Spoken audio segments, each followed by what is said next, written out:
Guys, good morning. Dito tayo ngayon sa CB Mall. I-invite kasi tayo sa isang event nila. Meron kasi silang ila-lunch. Tara, papunta na tayo doon. Bali, thank you so much CB Mall. And yun, papunta na tayo doon sa event.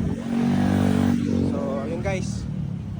Good news sa lahat ng EV enthusiast natin dyan dahil ang AC Mobility Charging Hub ay nandito na ngayon sa CB Mall, Urdaneta City. Yes guys, tama ang narinig ninyo dahil meron ng AC Mobility Charging Hub dito mismo sa harap ng CB Mall, Urdaneta. Meron silang dalawang klaseng charging hub dito, isang AC at isang DC charging station. Kaya sa lahat ng mga EV enthusiast, EV user natin dyan na bumabiyahe dito sa norte, meron na kayong pwedeng pag-charge dyan pagdating nyo dito sa Urdaneta City. At ito pa ang isang good news dahil 24/7 mag-ooperate itong AC Mobility Charging Hub dito sa harap ng CB Mall, Urdaneta. And syempre, no worries sa mga EV users natin na magcha-charge dito dahil equip ito ng CCTV monitoring kaya kahit iwan nila yung kanilang mga sasakyan dito, makakapag-shopping sila ng maayos dito sa CB Mall while charging yung kanilang mga sasakyan. And eto na nga guys, officially bubuksan na nga nila itong AC Mobility Charging Hub at mag-i-start na yung countdown.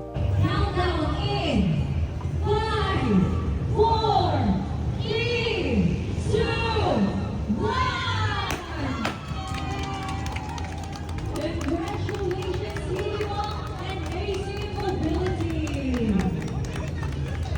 Congratulations AC Mobility Charging Hub and CB Mall dahil meron na ngang charging station dito. Sobrang good news talaga nito sa lahat ng mga EV user natin, lalong-lalo na sa mga bumabiyahe dito sa norte at dahil 24/7 nga itong mag-ooperate. Kaya naman anytime, any day, pwede kang mag-charge dito ng iyong EV sa AC Mobility Charging Hub located sa parking lot sa harapan ng CB Mall, Urdaneta. Kaya sa lahat ng EV user natin dyan, hindi nyo na kailangan lumayo. Pumasyal lang kayo dito sa CB Mall, Urdaneta at pwede na kayong mag-charge dito. And thank you very much CB Mall, Urdaneta and AC Mobility EV Charging Hub sa pag-invite para ma-witness ang grand launching ng AC Mobility Charging Hub dito sa Urdaneta City.